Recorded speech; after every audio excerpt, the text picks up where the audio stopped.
கோபம்னு ஒன்று இருக்குன்னா கோபம்ன்றது turning point.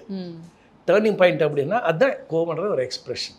எக்ஸ்பிரஷனுக்கு ஒரு ரீசன் ஒன்று இருக்குல்ல, அந்த ரீசன் ஒன்றும் இல்லை 4-5 இருக்கும். கோபத்துக்கு ரீசன் நிறைய இருக்கு இல்லையா, 4-5 இருக்கும். ஃபார் எக்ஸாம்பிள் கோபம் அப்படின்னா கோபத்துக்கு ஏதாவது ஒரு ரீசன் சொல்லுங்கள். உங்களுக்கு கோபம் வரணும்னா யாராவது என்ன ஏதாவது திட்டா எனக்கு கோபம் வரும். என்னென்னு திட்டினாங்கிறதா இருக்கே, யாராவது ஏதாவது ஒரு எனக்கு பிடிக்காத வார்த்தைகள் என்ன திட்டினா எனக்கு கோபம் வரும். பிடிக்காத வார்த்தைகள் நமக்கு நிறையா இருக்குது. பர்டிகுலராக ஒன்று சொல்லணும். ஐயோ, இதுதான் இப்போது ரேண்டமாக இருக்கவே முடியாது லைஃபு. உண்மையிலே வந்து கோபம் வரக்கூடிய விஷயங்கள் இருக்கு இல்லையா? ஆமாம் இருக்குது. நம்ம எதை நம்பிக்கிட்டு இருக்கோம் நமக்குள்ளே, அது வந்து ஆப்போசிட்டை வந்து அப்படின்னு ஏதாவது நம்மளை அகைன்ஸ்ட் சொல்லும்போது கோபம் வரும். நேச்சுரல் இல்லையா?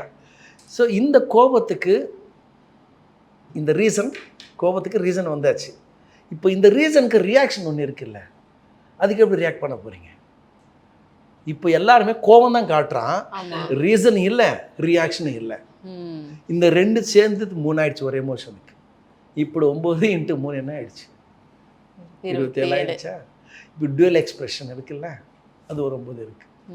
இப்படி அது நான் பேசிக் இப்படி நிறையா இருக்குது. அதனால தான் நடிப்புக்கு கல்வி அப்படின்றது வந்து ஒரு பெரிய டிக்ஷனரி இது.